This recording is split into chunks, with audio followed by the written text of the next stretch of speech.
Hi, I'm Ron Reed.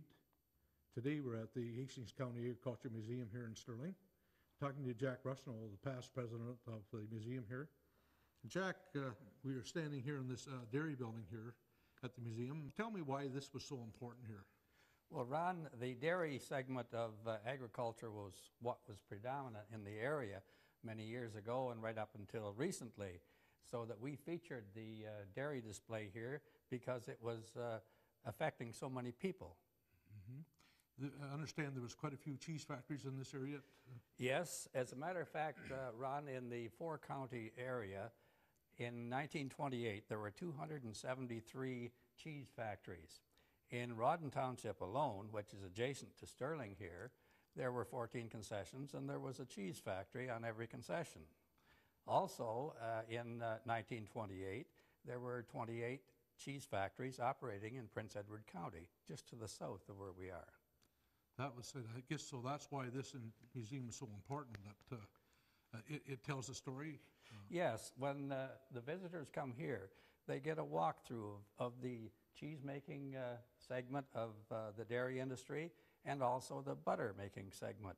There are videos that they can watch, or we have tour guides, such as myself, that like to take them through and give them the story about the cheese-making and butter-making.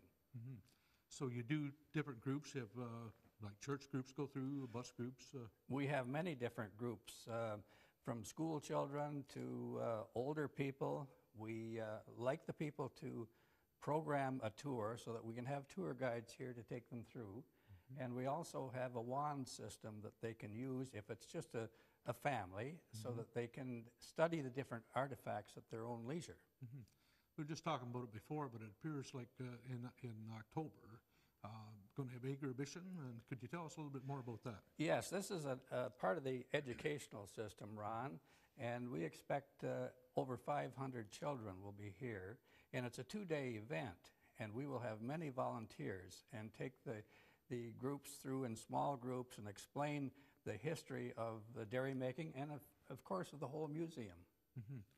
What's the time span that the museum is open? Well, actually, Ron, we open up the 24th of May weekend, and we run through 7 days a week until the Labor Day weekend. Our hours of operation are from 10 till 4, but we do our last tour at 3 o'clock. It really takes a couple of hours to study it and enjoy it, so we urge the people to come in early so that they can spend some time here.